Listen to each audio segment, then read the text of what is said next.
कहानी की शुरुआत में हमें दिखाया जाता है कि सारे ग्लेशियर पिघल चुकी हैं और अब पूरी धरती पर पानी ही पानी है। समंदर का लेवल 25,000 फीट बढ़ चुका है और जो लोग बच चुके हैं वो समंदर में तैरती हुई बस्तियों में रहते हैं। उन्होंने इस वातावरण में अपने आप को ढाल लिया है, लेकिन एक मैथोलॉजिकल थ्योरी है जिसकी मुताबिक ओशन के अंत में एक ड्राई लैंड है और ये सब वहाँ तक पहुँचना चाहते हैं। यहाँ पर एक आदमी को दिखाया जाता है जिसका नाम मैरिनर है। उसके पास एक बोट है और वो एक डिब्बे में टॉयलेट करता है, उसे एक मशीन में डालता है और वो साफ हो जाता है। उसके बाद वो उस पानी को पी लेता है क्योंकि समंदर का पानी नहीं पिया जा सकता और इस वक्त पानी की कीमत बहुत ज्यादा होती है। तभी मैरिनर को अपने सामने एक नाव दिखती है, उसमें एक आदमी होता है। मैरिनर उसे बोलता है कि बंजारे मिलते हैं तो आपस में सामान की अदला बदली करनी होती है। वो कहता है कि मुझे कुछ नहीं चाहिए, अभी अभी मैं एक जल बस्ती से आया हूँ, वो यहाँ से 8 दिन की दूरी पर है। तभी उन्हें 2 लोग दूर से आते हुए नजर आते हैं। इन्हें स्मोकर्स कहा जाता है और ये सब लोगों को मार देते हैं। और जैसे ही वो दूसरा आदमी उन स्मोकर्स को देखता है तो मैरिनर को उसके कुछ फल दिखाता है जो उसने उसकी नाव से चुरा लिए थे। वो कहता है कि तुम यहाँ से कभी नहीं निकल पाओगे क्योंकि उसकी नाव खराब होती है और वो वहाँ से निकल जाता है। मैरिनर एक हैंडल को खींचना है और तभी उसकी नाव में बड़े बड़े पर्दे लग जाते हैं। दरअसल उसकी नाव काफी एडवांस होती है। इस नाव को ट्रिमरन कहा जाता है और अब उसकी नाव स्पीड में चलना शुरू हो जाती है और जो उसके फल चुराकर भाग रहा होता है वो उसकी नाव का पर्दा तोड़कर आगे निकल जाता है और पर्दा टूटने के बाद उसकी नाव की स्पीड कम हो जाती है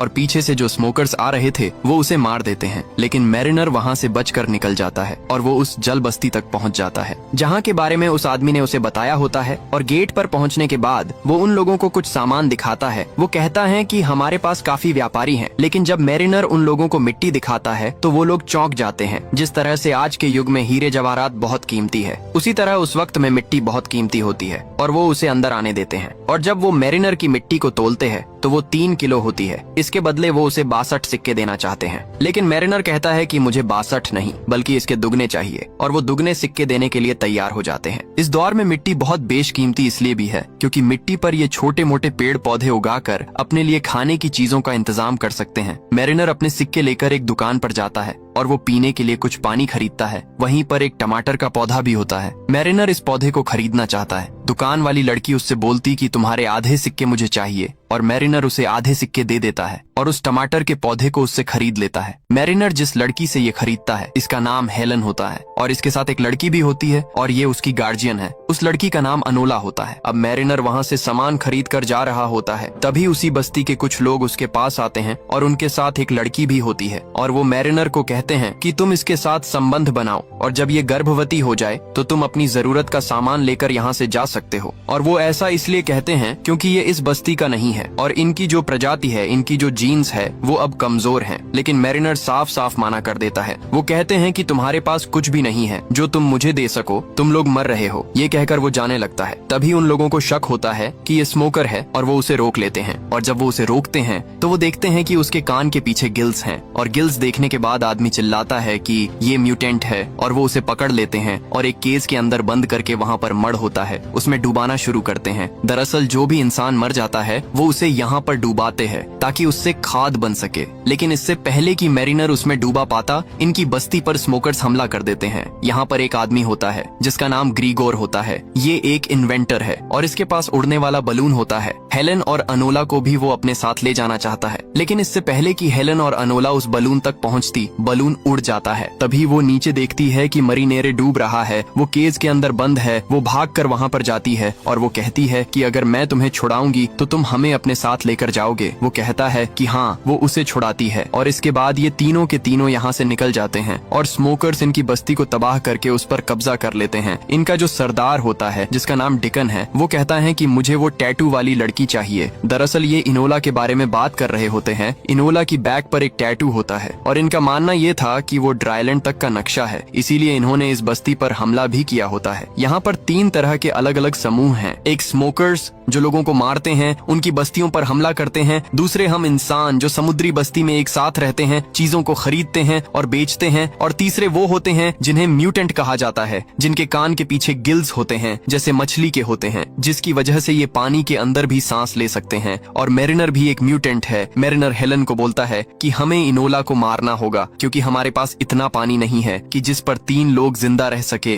दरअसल यहाँ पर पानी की कीमत बहुत ज्यादा है, क्योंकि समंदर का पानी ये पी नहीं सकते और पानी का कोई भी और स्रोत इनके पास नहीं होता। हेलन ने उसे मना कर दिया। वो कहती है कि ये सिर्फ एक बच्ची है। मैरिनर कहता है कि बिना पानी के तुम दोनों मर जाओगे, इससे बेहतर है कि एक पहले मर जाए। लेकिन बाद में हेलन उसे मना लेती है और मैरिनर उस बच्ची को नहीं मारता। वही दूसरी तरफ दिखाते हैं कि स्मोकर्स का जो लीडर है, जिसका नाम डिकन है, वो कहता है कि मुझे किसी भी कीमत पर वो टैटू वाली बच्ची चाहिए, क्योंकि ये ड्राई लैंड तक जाना चाहता है और इसीलिए वो अपने आदमियों को एक प्लेन पर मैरिनर के पीछे भेजता है और वो लोग उस तक पहुंच जाते हैं। वो उन पर हमला कर देते हैं। वो बोलते हैं कि बच्ची को मत मारना और वो लगातार इन पर गोलियां चलाते हैं। मैरिनर बेसमेंट में जाता है क्योंकि वो अपने हथियार लाना चाहता है। ऊपर हेलन को लगता है कि मैरिनर भाग गया और वहाँ पर एक गन होती है जिस पर रस्सी लगी होती है और वो उस गन से प्लेन पर हमला करती है और उसमें से एक तीर निकलता है जो प्लेन में फैंस जाता है और प्लेन ऑन बोर्ड के चारों तरफ घूमना शुरू कर देता है और उसके जो बड़े बड़े सेल्स होते हैं वो अब टूटना शुरू हो जाते हैं। मैरिनर भी ऊपर आ जाता है और वो देखता है कि उसकी बोट अब टूटने वाली है। वो जल्दी से ऊपर जाता है क्योंकि वो उस रस्सी को काटना चाहता है जिससे वो तीर जुड़ा हुआ है जो हवाई जहाज पे अटका हुआ है और मैरिनर बड़ी मुश्किल से उस रस्सी को काट देता है और वो पानी में गिर जाता है। हवाई जहाज वहाँ से चला जाता है, लेकिन मैरिनर की जो बोट है वो बहुत बुरी तरह से टूट चुकी है और गुस्से में आके वो हेलन के और इनोला के दोनों के बाल काट देता है और वो कहता है कि आज के बाद मेरी बोट पर किसी भी चीज को कभी मत छूना। इसके बाद ये आगे का सफर तय करते हैं और तभी इन्हें एक और नाव दिखती है। उसमें एक आदमी होता है और हेलन बोलती है कि हमें उससे बात करनी चाहिए, क्या पता उसके पास खाना हो। हालांकि मैरिनर ऐसा नहीं करना चाहता, लेकिन हेलन के कहने पर वो उससे बात करता है। उसके पास एक बेशकीमती चीज होती है, वो होता है कागज, क्योंकि पूरी दुनिया डूब चुकी है और कागज बनना लगभग नामुमकिन है। ये वो चीज होती है जिन्हें आज के जमाने में हम एंटीक कहते हैं। मरीनेरे और हेलन ने इससे बात इसलिए की होती है क्योंकि ये इससे खाने की उम्मीद कर रहे होते हैं, लेकिन इसके पास खाना नहीं होता। वो आदमी बोलता है कि मैं तुम्हें कागज दूंगा, बदले में तुम्हें मुझे हेलन को सौंपना होगा। शुरू में मैरिनर मान जाता है। वो कहता है कि आधे घंटे के लिए तुम्हारी हुई और वो तहखाने में ले जाकर उसकी इज्जत लूटना चाहता है। लेकिन तभी मैरिनर नीचे आ जाता है और वो कहता है कि हमारा सौदा कैंसिल हुआ। वो उसका कागज उसे वापस कर देता है, लेकिन वो चाकू निकाल लेता है। वो उन्हें मारना चाहता है। मैरिनर हेलन को ऊपर भेज देता है और इसके बाद मैरिनर उस आदमी को मार देता है। मैरिनर जानते हैं कि ये दोनों भूखे हैं। दरअसल वो खुद भी भूखा था, इसीलिए वो समंदर के अंदर कूदकर एक बहुत बड़ी मछली को मारता है और अब इन सब के पास खाना होता है। ये भरपेट खाना खाते हैं। एनोला मैरिनर को बताती है कि मुझे तैरना नहीं आता। वो कहती है कि काश मेरे पैर भी तुम्हारी तरह होते। मैरिनर बोलता है कि मैंने पहली बार ऐसी लड़की देखी जिसे तैरना नहीं आता, क्योंकि यहाँ पर इस दुनिया में सबको तैरना आता है। हेलन बताती है कि मैं उसकी माँ नहीं हूँ, मैं उसकी गार्डियन हूँ और धीरे धीरे साथ रहने के बाद, बातें करने के बाद इनकी दोस्ती होना शुरू हो जाती है और मैरिनर इनोला को तैरना भी सिखाता है। जहाँ वो कुछ वक्त पहले इनसे नफरत करता था, इनके साथ नहीं रहना चाहता था,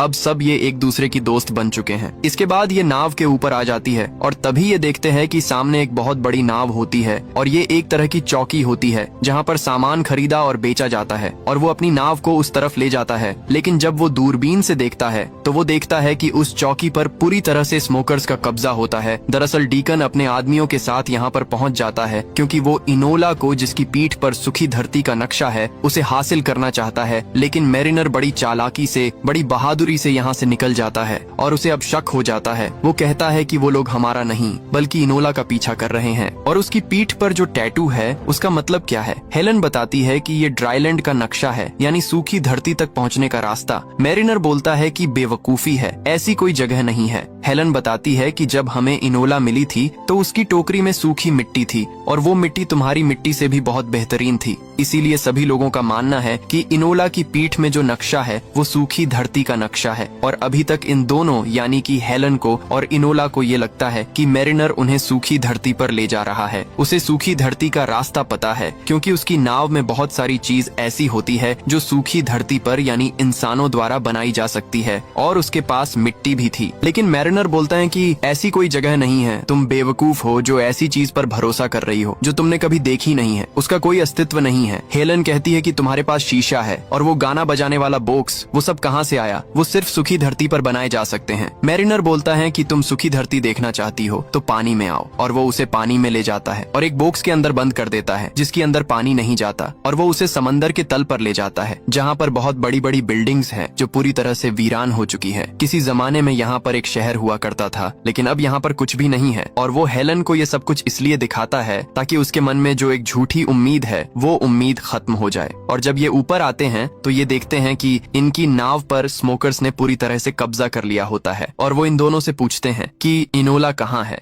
दरअसल इनोला उन्हें देखकर नाव में कहीं छुपी होती है। वो कहते हैं कि अगर तुमने नहीं बताया तो हम तुम दोनों को मार देंगे, और ये दोनों नहीं बताते। हालांकि हेलन ने इनोला का पैर देख लिया होता है, लेकिन फिर भी वो नहीं बताती क्योंकि वो जानती है कि स्मोकर्स पर भरोसा नहीं किया जा सकता। डिकन बोलता है कि अगर ये नहीं बता रहे तो इन दोनों को मार दो, और इससे पहले कि ये उन दोनों को मारते, इनोला आवाज लगाती है। वो कहती है कि नहीं, और वो बाहर आ जाती है। और अब इनोला स्मोकर्स के कब्जे में आ जाती है, और स्मोकर्स का जो लीडर होता है वो बोलता है कि इन दोनों को, यानी कि हेलन को और मैरिनर को मार दो। लेकिन इससे पहले कि वो उन्हें मारते, वो दोनों के दोनों पानी में कूद जाते हैं। पर हेलन पानी के नीचे सांस नहीं ले सकती क्योंकि वो इंसान है, लेकिन मैरिनर ले सकता है क्योंकि उसकी गिल्स हैं। इसीलिए वो अपने मुंह से हेलन को सांस देता है, और बहुत देर के बाद ये पानी के ऊपर आते हैं। और जब ये ऊपर आते हैं तो ये देखते हैं कि स्मोकर्स ने मैरिनर की नाव को पूरी तरह से तबाह कर दिया होता है, और इस बात से मैरिनर को बहुत दुख होता है। लेकिन अब हेलन मैरिनर की इंसानियत, उसकी अच्छाई से प्यार करने लगती है, और ये दोनों एक दूसरे के करीब आ जाते हैं। और जब हेलन सो रही होती है तो मैरिनर नीचे जाता है क्योंकि उसका वहाँ पर सामान होता है, और वहाँ पर वो कागज भी होते हैं जो उसने उस इंसान से छीना था जो रास्ते में उन्हें एक बोट पर मिला था।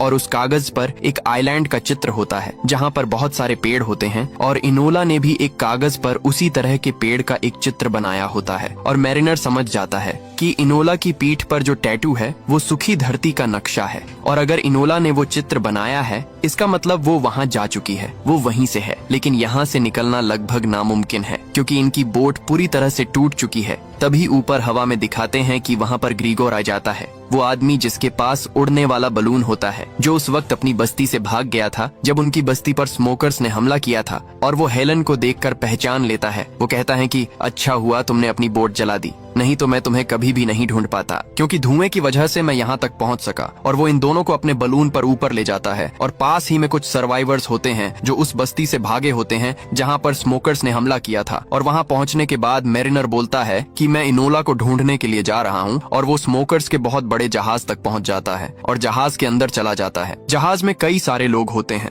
और वो सब अपने सरदार डिकन से बोलते हैं कि हम कब सूखी धरती तक पहुंचेंगे। वो उन सब से झूठ बोलता है कि मेरे को नक्शे का पता चल चुका है और अब हमें यहाँ से निकलना है। हालांकि नक्शा इनके पास है, लेकिन डिकन या किसी और को ये नहीं पता कि इस नक्शे में रास्ता किस तरह से देखा जाए। लेकिन उसके झूठ से सब के सब नीचे बेसमेंट में चले जाते हैं और चप्पू चलाना शुरू करते हैं और उस विशाल जहाज को यहाँ से आगे ले जाते हैं। तभी ये दिखाते हैं कि डिकन के सामने मैरिनर आ जाता है और उसके पास गन होती है। वो बोलता है कि मुझे ये लड़की चाहिए। डेकन बोलता है कि अब तुम यहाँ से जिंदा वापस नहीं जा सकते। तभी मैरिनर अपने अंदर से एक जलती हुई मशाल निकालता है और उसके सामने तेल के कुएं का एक पाइप होता है और वो उसके अंदर डाल देता है और एक जोरदार ब्लास्ट होता है और उसके बहुत सारे लोग यानी कि बहुत सारे स्मोकर्स मारे जाते हैं। और मैरिनर उस जगह पर जाता है जहाँ पर इनोला है और जब वो ऊपर पहुँचता है तो वो देखता है कि डेकन उसे लेकर नीचे जा चुका होता है और अपने प्लेन पर उसे उड़ा कर ले जा रहा होता है। लेकिन वो उसके प्लेन पर रस्सी अटका के उसका प्लेन क्रैश कर देता है और उसका प्लेन वही शिप पर गिर जाता है। अब ये विशाल शिप डूब रहा है, लेकिन इससे पहले कि ये पूरा शिप पानी में समा जाता, वहाँ पर हेलन और ग्रीगोर उड़ने वाले गुब्बारे पर वहाँ तक पहुँच जाते हैं और वो नीचे रस्सी फेंकते हैं और उस रस्सी की मदद से मैरिनर और इनोला ऊपर उड़ने वाले गुब्बारे पर आ जाते हैं। और तभी नीचे जहाज पर एक बहुत बड़ा ब्लास्ट होता है और जितने भी स्मोकर्स होते हैं लगभग सभी मारे जाते हैं, लेकिन डिकन अभी भी बचा होता है और वो नीचे वाटर स्कूटर से ऊपर गोली चलाता है। ये गोली वो इनोला को मारना चाहता है, लेकिन इनोला को गोली नहीं लगती, उसकी साइड में लगती है और वो गुब्बारे से नीचे पानी में गिर जाती है।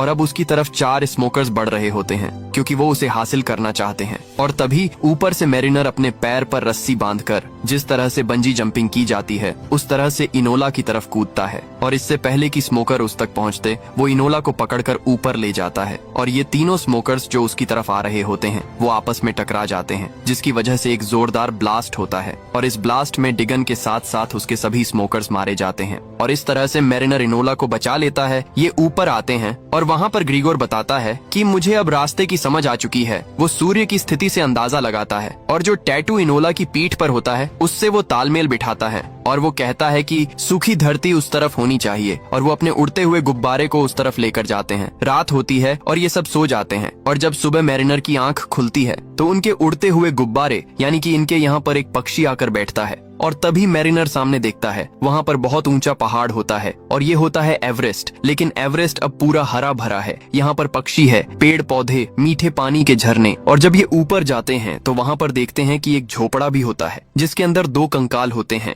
और ये इनोला के माँ बाप होते हैं। वहाँ पर टैटू बनाने का सामान भी होता है। दरअसल उन्हें पता था कि वो मर रहे हैं, इसीलिए वो इनोला के पीठ पर टैटू बनाकर उसको एक टोकरी में डाल दिया था, और उस टोकरी में यहाँ की सूखी मिट्टी भी डाल दी थी, ताकि जब वो किसी को मिले तो उसे पता चल जाए कि कहीं पर ड्राई लैंड है, और वो इनोला की पीठ पर जो नक्शा है उसके जरिए यहाँ तक पहुँच सके। क्योंकि इनोला इतनी छोटी थी कि अगर वो यहाँ पर अकेली भी रहती तो तब भी वो बच नहीं पाती। और इनोला के माँ बाप ने जैसा सोचा होता है ठीक वैसे ही होता है। इनोला आज अपने घर वापस आ चुकी है। वहीं दूसरी तरफ ये दिखाते हैं कि मैरिनर को यहाँ पर बिल्कुल भी अच्छा नहीं लग रहा होता, क्योंकि वो इंसान नहीं है, और इसीलिए वो वापस समंदर में जाना चाहता है। उसे लगता है कि समंदर उसे बुला रहा है। वो अपने लिए एक बार फिर से एक नाव बनाता है और वापस समंदर में जाने की तैयारी करता है। लेकिन इनोला और हेलन नहीं चाहते कि वो वापस जाए। हेलन उससे प्यार भी करती है, लेकिन मैरिनर को जाना है, और वो इन दोनों को अलविदा कहकर वापस उसी जगह चला जाता है जो उसकी असली जगह है, यानी समंदर में। और इसी के साथ ये कहानी यहाँ पर खत्म हो जाती है।